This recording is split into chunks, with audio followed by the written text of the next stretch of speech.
Olá, amigo ligado na programação da TVT e você que nos assiste por um dos nossos distribuidores ou pela internet. Estamos começando mais um programa Brasil Consciência, uma realização do Sindicato Nacional dos Servidores Públicos Federais na área de ciência e tecnologia do setor aeroespacial. E no programa de hoje a gente vai falar sobre uma circunstância que pouca gente sabe sobre o Brasil. Nosso país é campeão mundial de incidência de raios, com alta taxa de incidentes fatais, média aí de aproximadamente 110 mortes por ano. E para dar uma resposta à sociedade, o INPE, o Instituto de Pesquisas Espaciais de São José dos Campos, tem um grupo de pesquisadores atuando com pesquisas de raio. E nesse ano, eles desenvolveram um estudo inédito que será divulgado a cada 3 meses. É para falar sobre isso que a gente vai conversar agora. Estamos aqui virtualmente nessa entrevista com o coordenador desse grupo, chamado ELAT, Dr. Osmar Pinto. Muito obrigado, doutor, por senhor ter aceitado o nosso convite. Explica para a gente, por gentileza, o que é esse novo trabalho que vocês estão divulgando e qual que é o ganho dele em relação àquele mapeamento que vocês já faziam sobre a incidência de raios no país. Boa tarde. Boa tarde, é um prazer estar aqui com vocês, explicar esse novo estudo que nós fizemos agora, esse ano. Como tu comentou, o Brasil é o campeão mundial em incidência de raios, são cerca de 70 milhões de raios em média que caem por ano no nosso país, e nós temos algo em torno de 110 vítimas fatais e mais umas 300 a 400 pessoas atingidas que sobrevivem, mas sobrevivem apresentando sequelas, problemas neurológicos, físicos e assim por diante. Esse estudo novo, ele pretende entrar em mais detalhes em relação à incidência de raios no país em diferentes estações do ano. Como nós somos um país continental, existem diferenças regionais na época de incidência de mais raios numa região e em outra região. Então, o estudo a cada trimestre, a cada 3 meses, ele vai fazer um raio-x da ocorrência de raios em cada estado brasileiro, em termos da densidade de raios. O que é isso? É o número de raios dividido pela área do estado. Estados maiores tendem a ter mais raios, mas muitas vezes é em função do tamanho do estado e não da incidência em si numa determinada região. Então, dividindo pela área do estado, nós temos uma noção mais concreta do risco que os raios, ocorrem num determinado estado. Então, essa é a ideia. Nós publicamos recentemente um mapa de densidade de raios para janeiro, fevereiro e março. Agora, no final de abril, maio, junho, no final de junho, nós devemos, início de julho, estar publicando o outono, basicamente o outono, e assim por diante para primavera, inverno, primavera, e aí nós vamos daqui para diante ao longo dos anos acompanhando e verificando em cada estado do país qual é o período de maior incidência de raios, que corre mais risco às pessoas. E como isso está evoluindo ao longo do tempo, porque nós sabemos que nós estamos num planeta hoje sujeito a mudanças climáticas. O clima está mudando, as condições de tempestade estão mudando, então nós precisamos acompanhar isso ao longo do tempo e verificar se, por exemplo, uma estação de raios de uma determinada região está aumentando, está se expandindo, está ficando mais longa, isso representa um risco maior para as pessoas e assim por diante. Muito interessante. Segundo os dados divulgados pelo INPE, os 3 primeiros anos deste ano, de 2022, foram registrados no país 21,4 milhões de raios, o que já representa 11% a mais em relação ao mesmo período do ano passado. A maior incidência de raios seria nos estados de Santa Catarina, Rio de Janeiro e Tocantins. Doutor, por que o Brasil é este campeão mundial de incidência de raios? Por que cai mais raio aqui? Tem a ver com a nossa extensão territorial? A gente tem mais área para o raio cair? Exatamente, Nós somos o Brasil, nós somos o maior país da região tropical do planeta. A região tropical, aquela região central do planeta, a região mais quente, e por ser mais quente, favorece a ocorrência de mais tempestades e mais raios. O Brasil é o maior país da região tropical e, por isso, ostenta o título de campeão mundial de raios. Se nós olharmos, se nós esquecermos as fronteiras dos países e olharmos as regiões onde caem mais raios no mundo, nós vamos ver que está lá no centro da República do Congo, na África, e a outra região está no noroeste da Venezuela. São as duas regiões de maior incidência de raios. Mas esses países são menores em termos territoriais que o Brasil, e o Brasil acaba ostentando a maior incidência de raios do mundo. Dentro do Brasil, a região de maior incidência está lá no meio da floresta amazônica. Nós temos mais de 20 raios por quilômetro quadrado por ano acontecendo nessa região, no meio da floresta. Mas nós temos regiões de grande incidência em todos os estados, praticamente todos os estados brasileiros. Na região sul, sudeste, centro-oeste, na região nordeste e na região norte. Muito bacana. Além de nós termos aí essa grande incidência de raios, vocês também conseguiram registrar, não faz muito tempo assim, foi aproximadamente 2 anos, o maior raio, o raio de maior extensão atingiu o Brasil com 709 quilômetros de extensão. Como é que vocês conseguem fazer essas análises? É por meio de radar? Quais são os instrumentos que vocês usam normalmente para trabalhar com raios, medi-los? Existem vários instrumentos para medir os raios, né? Instrumentos em superfície, né? São sensores específicos, na forma de redes de sensores, que detectam a radiação eletromagnética emitida pelos raios.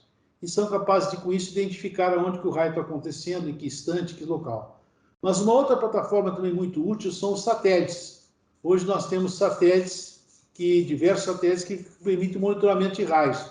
E, particularmente, nos últimos 3 anos, nós temos um satélite geoestacionário, e pela primeira vez na história, um satélite geoestacionário que detecta raios. Os satélites anteriores não eram geoestacionários, ou seja, eles cobriam parcialmente uma região. Hoje nós temos um satélite geoestacionário, o GOES-16, que cobre todo o Brasil, monitorando o raio 24 horas por dia. E através do GOES-16 é que nós podemos determinar essa descarga. Teve mais de 700 quilômetros que ocorreu na região do Rio Grande do Sul.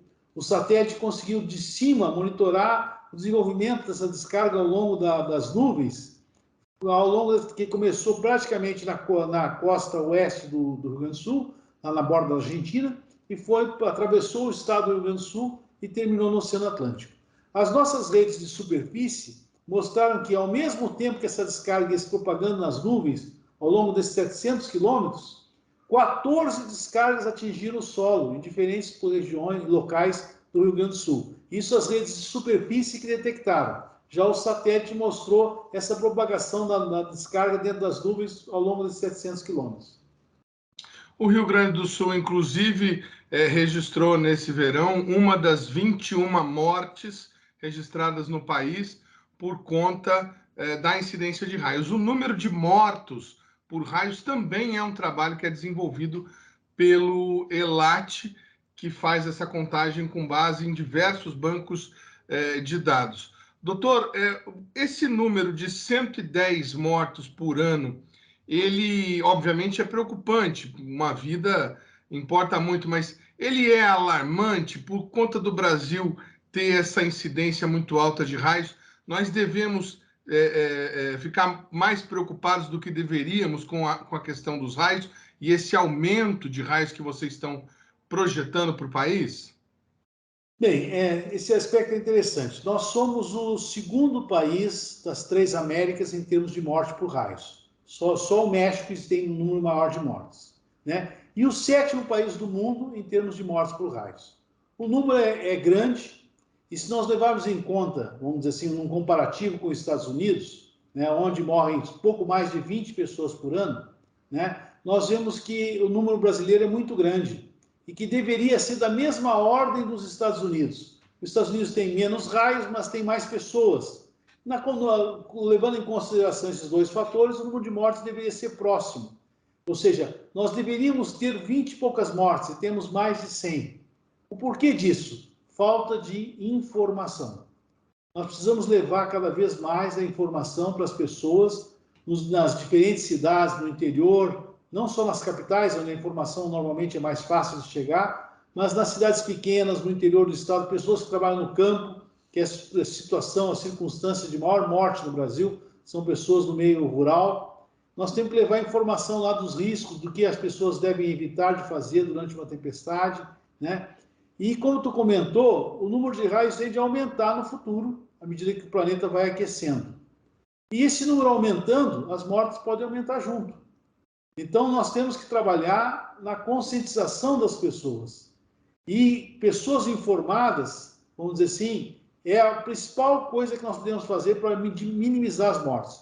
Para ter uma ideia, 80% das mortes ocorrem em situações que poderiam ter sido evitadas.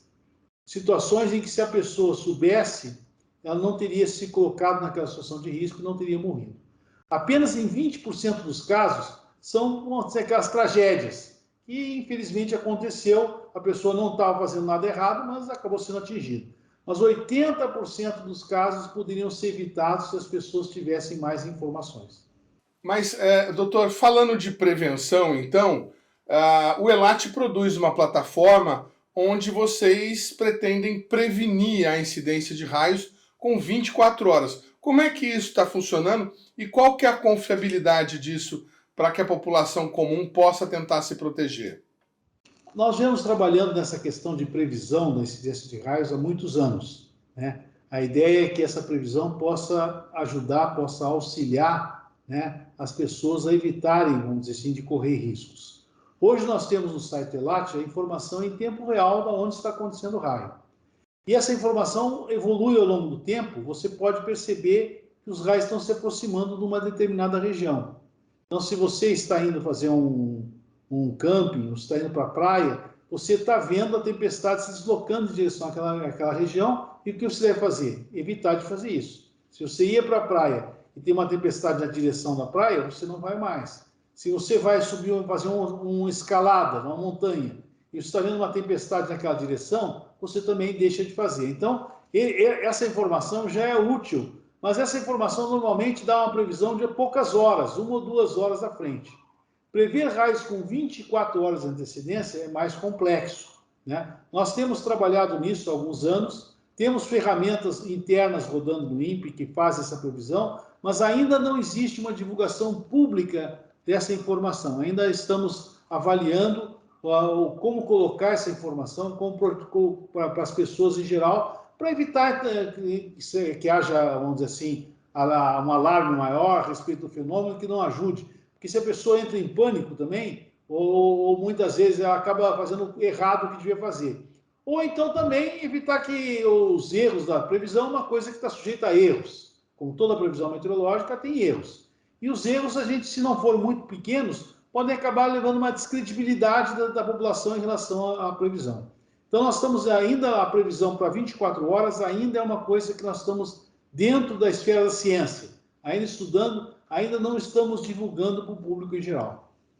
Muito bem, mas como o senhor falou, se a pessoa quiser entrar no site do ELAT hoje, ela vê em tempo real onde está tendo raio no país. Exatamente, uma informação atualizada muito rapidamente, né? E ela sabe, então, aonde está acontecendo, para onde as tempestades estão indo, para onde os raios estão indo e ela pode se situar em relação a ela. Se a tempestade está se aproximando dela ou se afastando dela, assim por diante.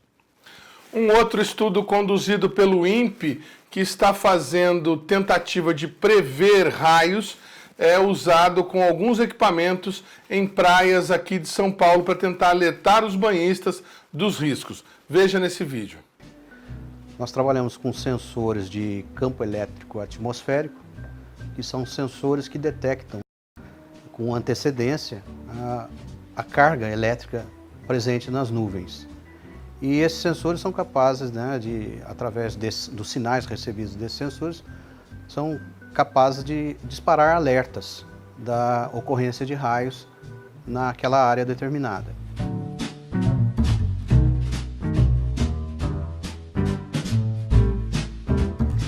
Então, os sensores, eles trabalham medindo o tempo todo o campo elétrico atmosférico, sendo que esse campo elétrico ele é perturbado pelas nuvens, né, que que surgem carregadas de eletricidade e que podem produzir raios. E pela variação do sinal desses sensores, é possível, né, dar um alerta com antecedência de até 20 minutos. O alcance desses sensores é na faixa de 20 km de raio. Esse mapa ele representa a localização dos sensores no litoral paulista. Nós temos sensor instalado em Ubatuba, Caraguatatuba, São Sebastião e lá na Baixada Santista nós temos no Guarujá e em Praia Grande. Esses sensores estão operando desde 1º de dezembro e vem reportando aí os alertas, né, enviando esses alertas para a Defesa Civil do Estado de São Paulo, que retransmite os alertas através do sistema de SMS 40199. Esse pico aqui ele mostra que houve uma passagem de uma nuvem, né, carregada de eletricidade, capaz de produzir raios, com potencial para produzir raios. Então, através desses picos aqui é que são emitidos os alertas, através da subida desses picos aqui. Legal. E se você quisesse ver alguma outra cidade agora? Eu mudaria aqui, Ubatuba, por exemplo. Essa aqui é a cidade de Ubatuba, o sensor de Ubatuba. Aqui houve uma atividade, né, uma atividade elétrica que também denota aí a presença de nuvem carregada de eletricidade capaz de produzir raios. Nós temos milhares de alertas emitidos, porque só neste ano nós temos aí por conta de 100 mil raios, ocorrência de 100 mil raios na faixa do litoral paulista. Nós trabalhamos com esse sensor já há um tempo, é um sensor de campo elétrico atmosférico. Já utilizamos ele em outras campanhas aqui em Campinas, na região de Campinas, no projeto SOS Chuva. Trabalhamos com eles no projeto Relâmpago, lá no Rio Grande do Sul. É um sensor importado, né, mas que desenvolvemos o software desse sensor. Então, aqui tem um trabalho de desenvolvimento, linhas de código aí, perto de 2.000 linhas de código de software, que é onde se dispara os alertas, ele envia diretamente e-mail, uma série de funções, né, que foram agregadas aí nesse sensor, que foram desenvolvidos aqui por nós. O litoral, embora ele tenha menor quantidade de raios do que o interior, na verdade as pessoas no litoral estão mais expostas ao perigo. Então essa é a razão de se fazer, né, uma campanha de medição, fazer um sistema de alerta no litoral. Porque acidentes têm ocorrido em vários anos aí.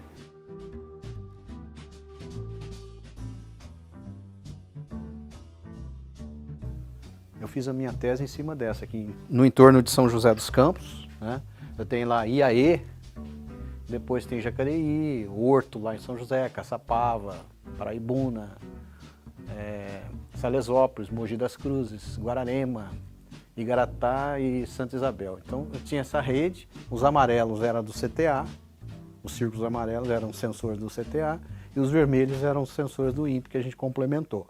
Tem vários artigos publicados sobre essa rede de sensores aí. Como a gente já tinha essa experiência no interior, então fizemos aí essa campanha que é a primeira no Brasil, né, no litoral, com o propósito de proteção das pessoas. Esse ano a gente vai fechar essa campanha em meados de abril ou início de maio, até as chuvas cessarem completamente. E a ideia é retornarmos o ano que vem com uma nova campanha, colocando mais sensores, adensando essa rede, né, envolvendo mais cidades aí no litoral paulista. Aí.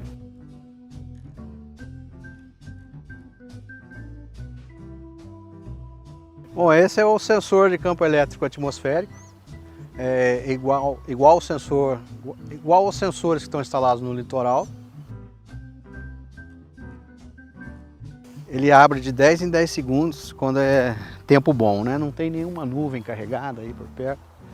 Quando vem uma nuvem, ele detecta, né? Muda o campo elétrico, ele passa a fazer de 1 em 1 segundo. O próprio software, né, já faz mudar a frequência de leitura. É a abertura, na hora que ele abre, ele mede o campo elétrico. Quando ele fecha, é 0. Abriu, mediu. O programa Brasil Consciência vai para um rápido intervalo e a gente volta já já. Na sequência, mais informação sobre os raios que atingem o Brasil. Um instante só, não saia daí.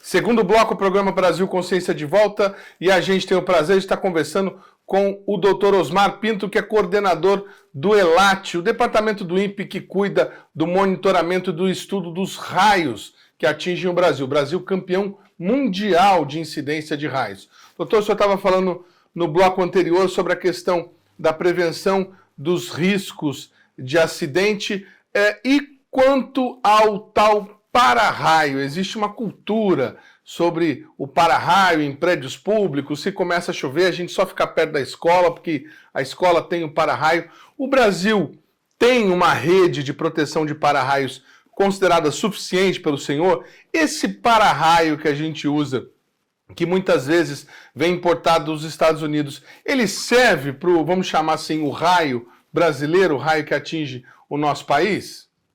Olha, o para-raio é uma invenção muito antiga do Benjamin Franklin, né? E funciona. Só que ele não funciona 100%. Ele dá uma proteção, uma alta proteção, mas não é 100% de proteção.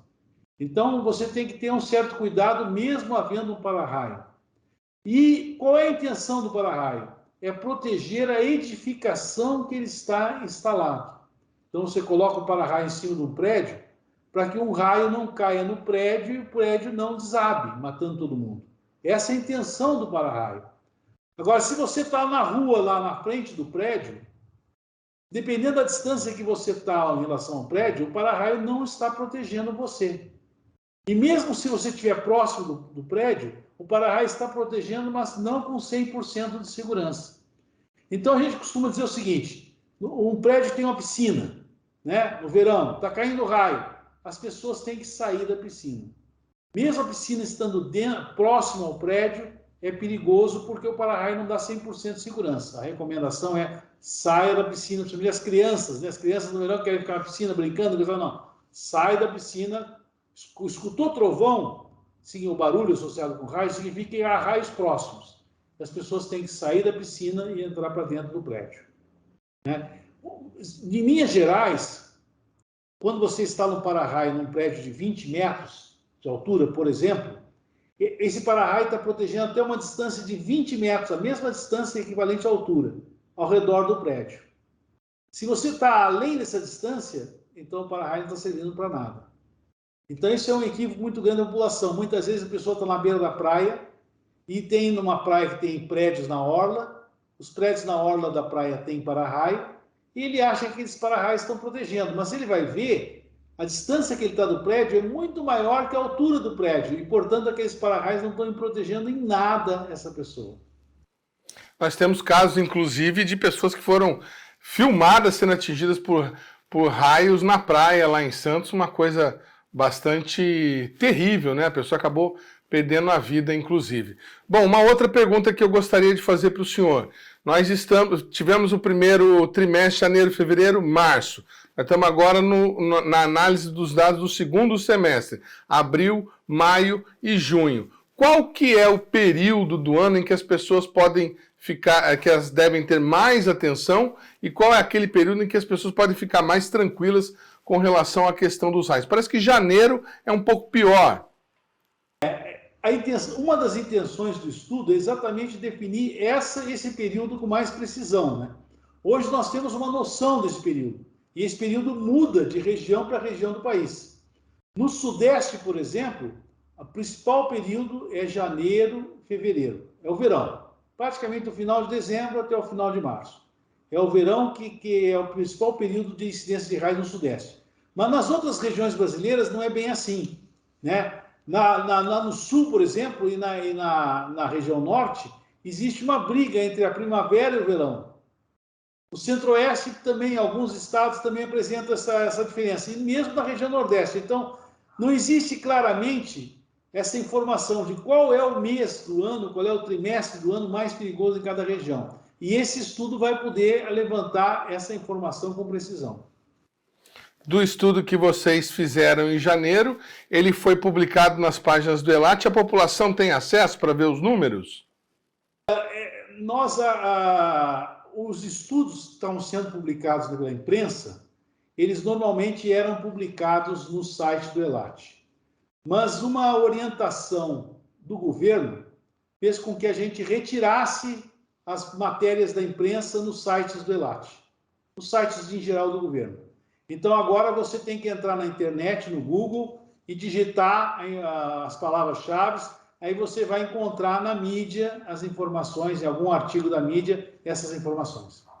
Provavelmente, depois que tiver consolidado, vocês passarem essa fase de estudo sobre o estudo, aí vocês devem consolidar algum portal para que a população possa saber se ela está sob risco, imagino eu. Com certeza. Muito bem. E o departamento de vocês também fez um estudo que é considerado inovador e inédito, que é o tal do raio ascendente, aquele que sai debaixo da Terra. A gente esteve aí no ELAT há algum tempo atrás e fez uma reportagem sobre isso. Vamos acompanhar no vídeo do que a gente está falando.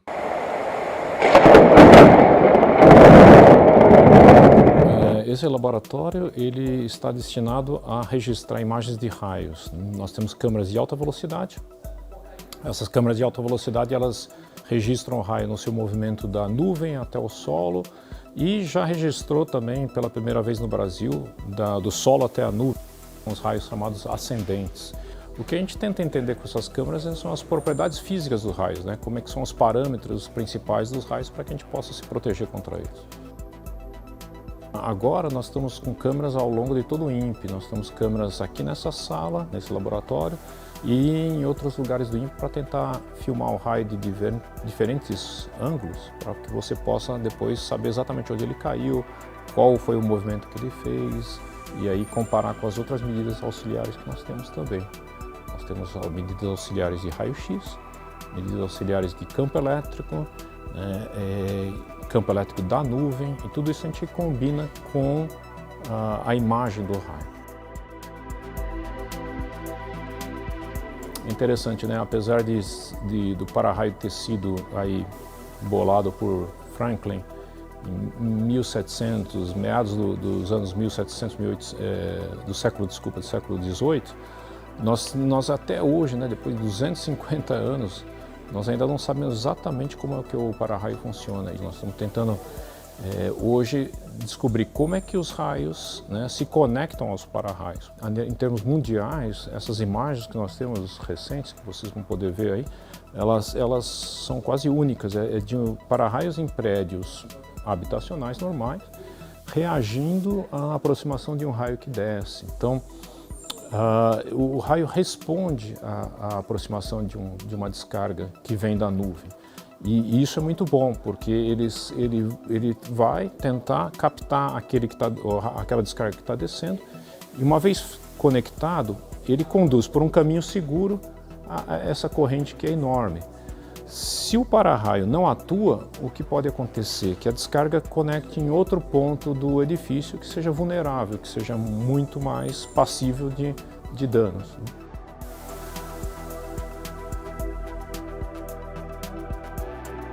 As pessoas já devem ter ouvido falar, por exemplo, um raio caiu ali no campo de futebol e muitos jogadores caíram no chão. Quantos foram atingidos? Às vezes nenhum deles foi atingido, simplesmente caiu perto.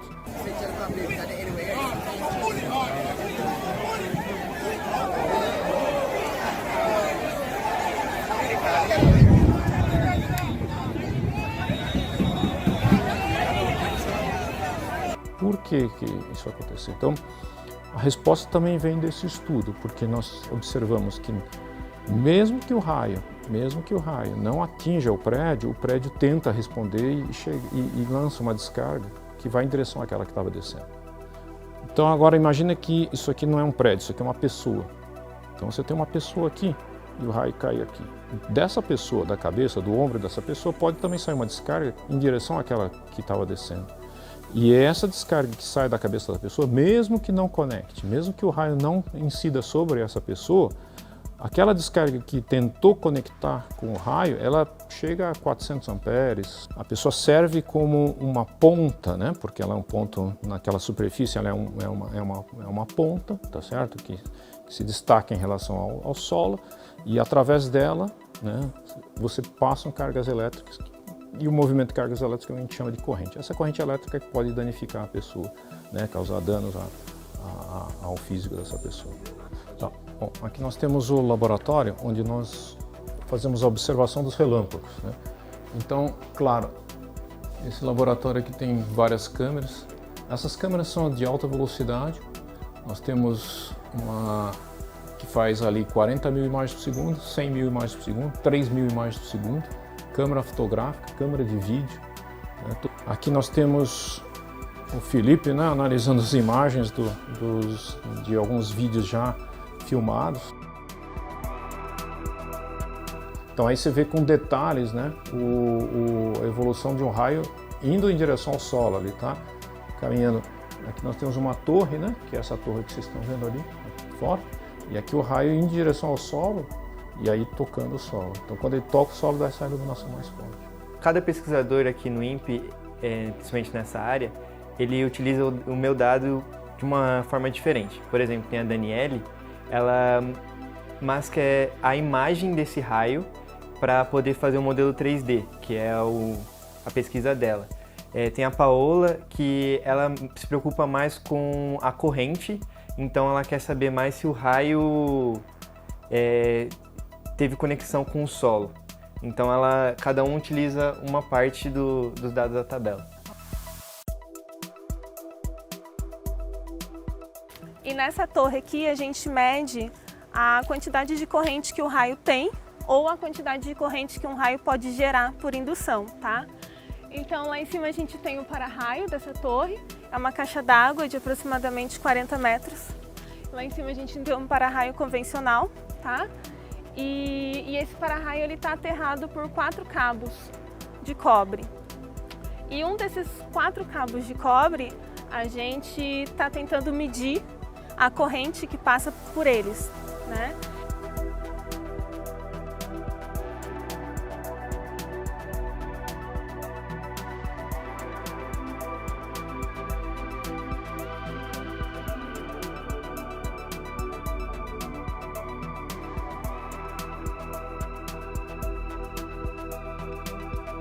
Então a gente instalou um sensor de corrente,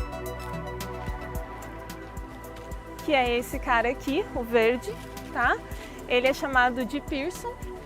Ele mede a corrente que passa por esse fio de cobre e aí é transmitido por fibra ótica, por essa fibra ótica que está passando por aqui, tá? Ela vai chegar ali nessa primeira sala que a gente tem aqui no laboratório, no Lambda, e ali tem um computador que coleta os dados e aí a gente consegue identificar a corrente que o raio tem, tá?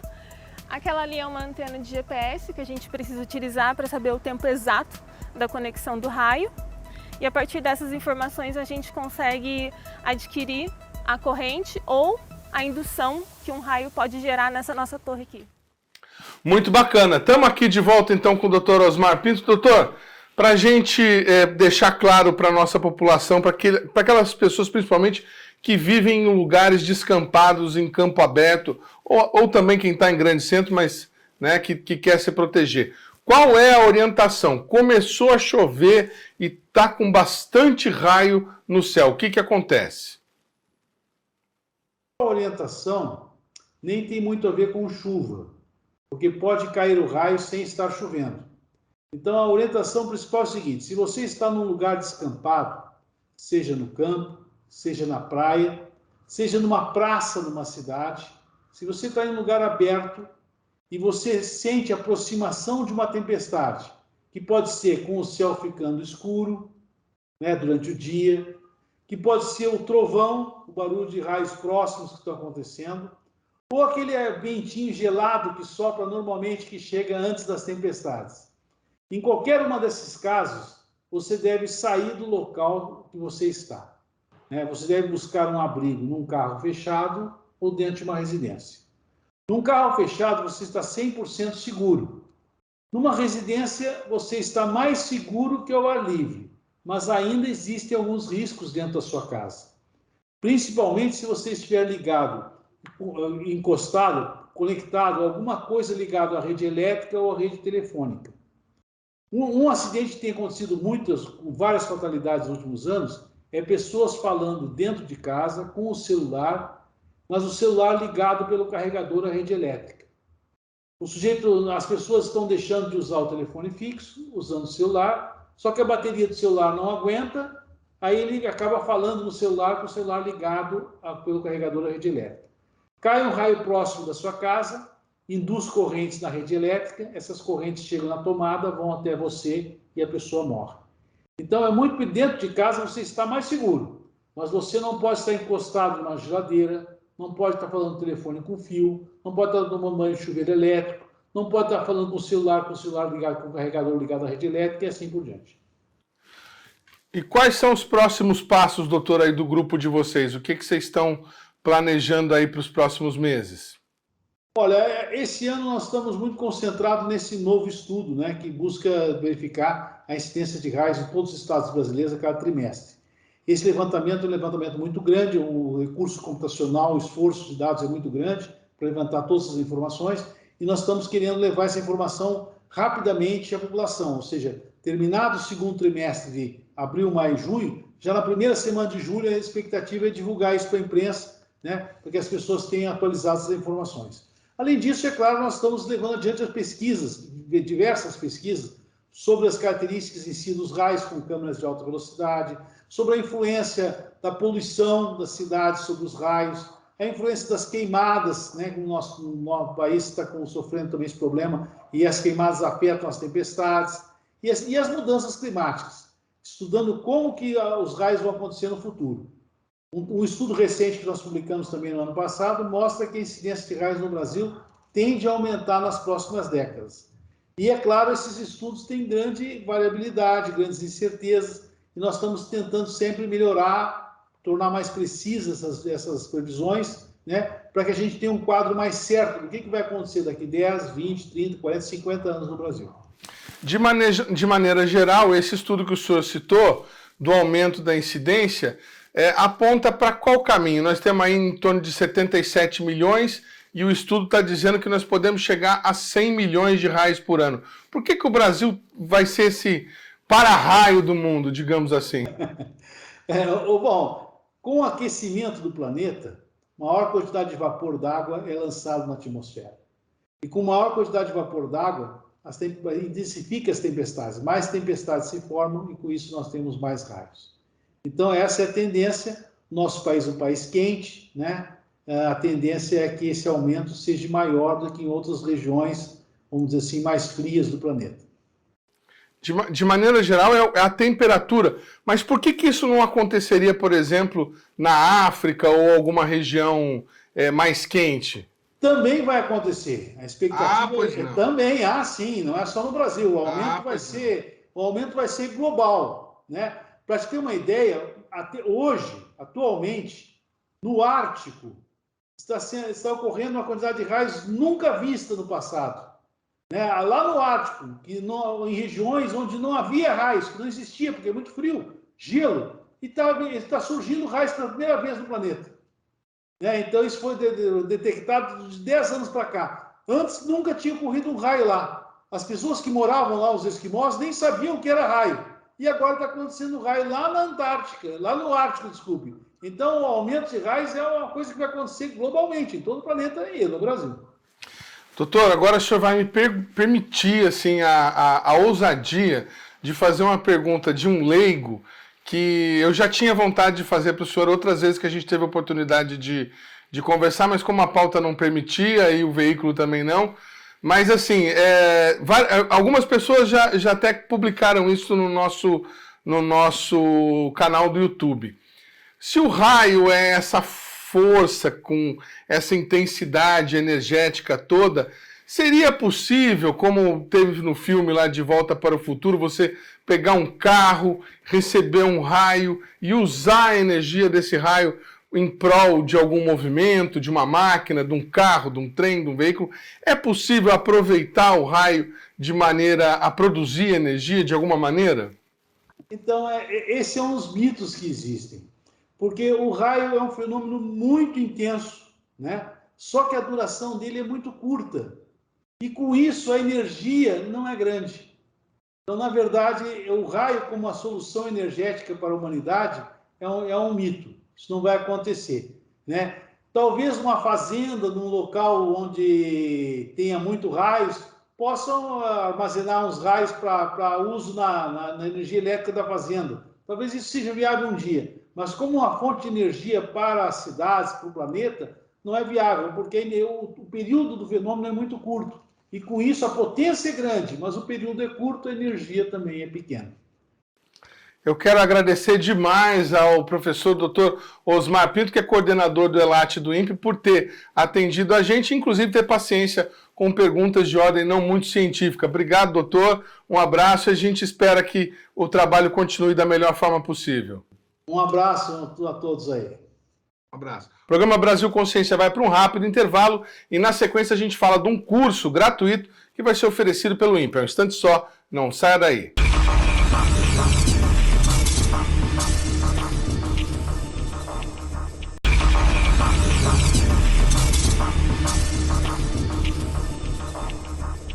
Terceiro bloco, o programa Brasil Consciência de volta, e a gente fala agora do oferecimento de um curso gratuito pelo INPE, o Instituto Nacional de Pesquisas Espaciais de São José dos Campos.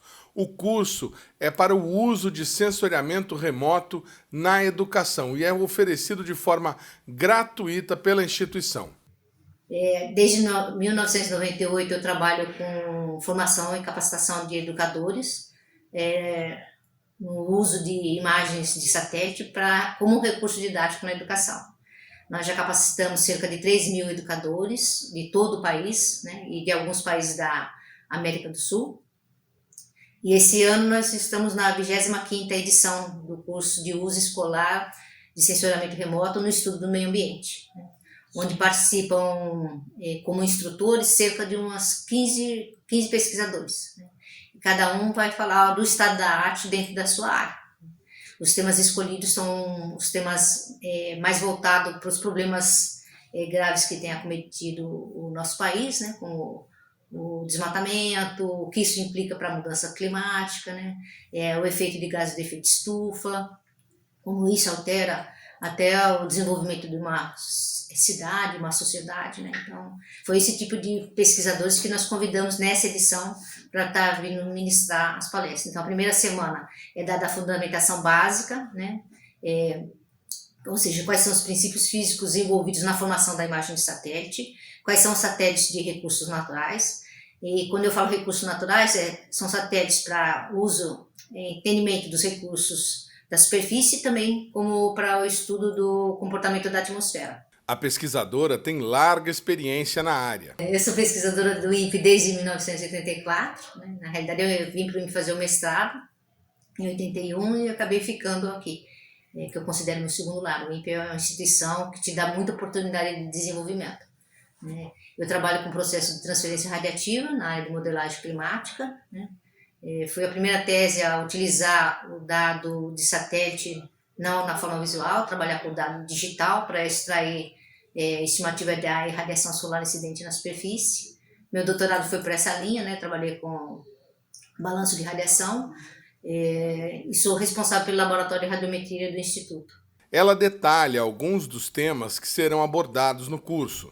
Basicamente 5 sistemas que se interagem o tempo todo, que é a parte de biosfera, atmosfera, hidrosfera, criosfera e litosfera, né? Então, existe um acoplamento entre esses elementos que faz com que você tenha todo o movimento da atmosfera e isso influencia muito nas mudanças climáticas, né? Essas são as camadas até essas 5... Que a gente chama de sistema. Litosfera são relacionados com solo. Certo. Né? Biosfera, tudo ligado à vegetação e animais presentes na superfície. Hidrosfera é ligada às águas, são as águas continentais e águas oceânicas. Criosfera é ligado às superfícies da superfície terrestre coberta por gelo, né, gelos permanentes, e a atmosfera, que é o nosso ar que a gente respira, né? Então, eles estão interligados, né?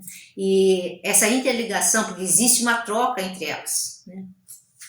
Então, por exemplo, se eu modifico um desses sistemas, eu vou estar alterando e influenciando todos os outros sistemas. Então, por exemplo, na criosfera, se eu mudo o balanço radiativo num determinado lugar que tem gelo, eu posso fazer uma diminuição ou aumento do... Aí já estou dando aula para você. Uma diminuição ou aumento da superfície de gelo. Então, se eu diminuo a superfície, se eu altero a minha superfície, eu estou mudando o que a gente chama de albedo da superfície terrestre. O que é o albedo? É a capacidade que o elemento da superfície tem de refletir energia radiativa. E com isso eu altero o balanço de energia, altero todo o sistema de circulação, né? Então eu posso estar... quando eu altero o sistema de circulação, eu posso estar agindo como feedback, uma retroalimentação positiva ou negativa para aquele efeito, né? E basicamente isso que faz, quando você coloca tudo isso aí dentro de um modelo da atmosfera e dos elementos que compõem, que alteram a atmosfera, né? No meu modelo climático, ele envolve esses 5 sistemas, eu consigo ter uma representação de todo o desenvolvimento e toda a dinâmica da atmosfera, né? E esses modelos são os mais sofisticados para o estudo das mudanças climáticas, né? Então, como que eu avalio esses modelos? Eu tento simular o que aconteceu no passado. Dado o dado do passado, eu faço a previsão presente e comparo com os dados reais. Se o meu modelo está dando coerência, aí sim eu começo a simular o clima no futuro. Então, o IPCC, que é o Painel Intergovernamental de Mudanças Climáticas, eles têm um estudo muito grande, são pesquisadores de todos os países que estudam cada um desses elementos, né? Então, existem alguns modelos de previsão de clima, de aumento da concentração dos gases, né? E você coloca, na realidade, no meu doutorado, eu coloquei a previsão do cenário pior, né? Meu doutorado eu fiz em 2000, a gente estava na época, por exemplo, uma concentração de CO2 em torno de 300 partes por milhão de volume, né? Hoje já passa de 400, estamos em 430 partes por milhão de volume de CO2 na atmosfera. Então você coloca isso no modelo, qual a previsão para daqui 50 anos, para daqui 100 anos, se continuar com a emissão de gases do jeito que está. Então é colocada essa quantidade de gases que vão interagir com a radiação solar e modificar todo o balanço da atmosfera. Então você coloca a quantidade estimada pelo IPCC dentro da modelagem e vê o que vai acontecer se por acaso a humanidade continuar com a emissão na taxa de emissão, né, de contribuição desses gases para a atmosfera. É assim que a gente faz a modelagem do clima para o futuro. Então, todo esse conhecimento, toda essa fundamentação básica é dada na primeira semana, né, onde são convidados pesquisadores que dominam o tema, tanto da área de meteorologia como da área de sensoramento remoto. E após essa formação, no último dia, que é na sexta-feira, professores e educadores que passaram pelo curso e usaram isso como um recurso para motivar e para ensinar. Dentro do próprio conteúdo que ele teria que ministrar, ele usa essa tecnologia para passar a informação, né? Então, nós convidamos alguns professores para mostrar o que eles conseguiram desenvolver em sala de aula. Também nós convidamos, nessa sexta-feira, convidamos o CEMADEM, que vai falar como que eles atuam também dentro da educação, no sentido de prevenir catástrofes e desastres naturais. E convidamos uma professora do Acre, que trabalha com a parte de queimada, emissão de queimada, que é um problema muito comum na região norte do país, né? Então ela vai falar da experiência dela. Ela até tem um livro feito junto com o pessoal do CEMADEM, com o pessoal aqui do sensoramento remoto, voltado para a educação, né? Como prevenir o problema de queimadas nessa região. Aí na semana seguinte são convidados vários especialistas que vão falar sobre desmatamento, sobre sustentabilidade, sobre o avanço do CO2, até que ponto a floresta deixa de ser um sumidouro do CO2 e passa a atuar como fonte, que é a doutora Luciana Gatti que vai falar sobre esse assunto. Vão falar sobre problemas de cidades, sustentabilidade em cidades, que é o doutor Antônio Miguel Monteiro. E convidei uma professora também da Universidade do Rio Grande do Sul, de Santa Maria, Universidade Federal de Santa Maria, para falar sobre desastres naturais, porque ela atua na formação de educadores nesse tema. Legal. Então, e qual que é a importância de sair aqui do INPE, essas informações que são mais técnicas e tal, e levar para a comunidade? Nossa, eu acho super relevante, porque a sociedade está evoluindo, né? Tecnologias, ela avança, né? A tecnologia computacional, espacial, ela avança com uma rapidez imensa. Então, um educador, quando ele sai em geral, quando ele sai da universidade, muitos não têm esse tipo de formação e informação, né? E eu até entendo, pela quantidade de atribuições que ele tem na área da educação, eles não têm muito tempo de se capacitar, de se atualizar. Então, esse curso vem no sentido de dar ao professor essa formação que talvez tenha sido deficiente na sua formação, e também para deixar ele a par do que está acontecendo em termos do avanço tecnológico aqui no país, né? E ele consegue usar a ferramenta de imagem de satélite em várias áreas. Na área de matemática, né? Você pode explicar cálculo de área, a partir de logaritmo, tem um monte de coisa que você pode explorar, né? Física nem se fala, né? Eu sou formada em física pela Universidade Federal de Viçosa, eu dei aula na ETEP e eu usava toda a ideia de como se coloca um satélite, por exemplo, em órbita.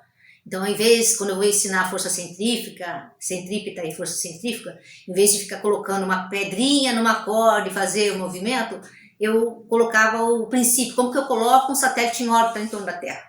Basicamente, também é o mesmo balanço entre as duas forças, centrípeta e centrífuga, né? Então, você consegue ensinar muito através da tecnologia espacial e de uma forma mais didática, mais real, né, do que ficar falando exemplos fictícios, né? Geografia nem se fala, eu consigo explorar um monte de coisa na área de biologia. Então, dá para trabalhar todas as áreas do conhecimento através de imagem de satélite, né? E tanto é que nós tivemos vários projetos desenvolvidos por educadores que passaram pelo curso e fizeram esse projeto lindíssimo, usando imagem de satélite para passar o conteúdo que está programado dentro da sua grade curricular. Um dos exemplos que para mim marcou muito foi uma professora de música, Suzana Mussi, onde ela trabalhou numa escola carente aqui em São José. Agora é uma escola normal, mas na época era uma escola feita em containers, ficava lá no bairro Campos dos Alemães. Então ela resgatou a autoestima de crianças da faixa de 8 a 10 anos, né?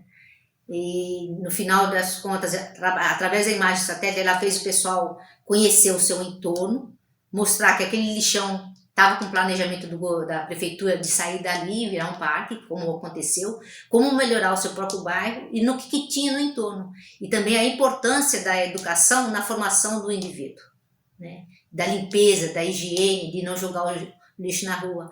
E, por fim, ela compôs 2 músicas junto com as crianças, né? Ela fez a música e eles colocaram a letra.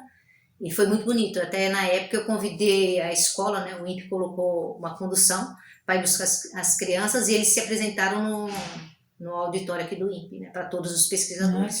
Foi muito bonito. E a gente viu o brilho do resgate, da importância do valor humano, né? No olhar da criança. Não é porque ele nasceu num ambiente que não ia fornecer para ele uma condição de desenvolver, porque provavelmente eles iam ficar na mesma profissão de pais, que em geral eram catadores de lixo, mas eles tinham, sim, a condição de, através da educação, conseguir conquistar um espaço melhor para eles, né? Então, foi muito bonito. E isso a gente percebe em vários projetos escolares que têm sido desenvolvidos com os educadores, quando eles começam a resgatar a importância do conhecimento técnico, do conhecimento científico e quanto que a ciência pode ajudar na formação do cidadão.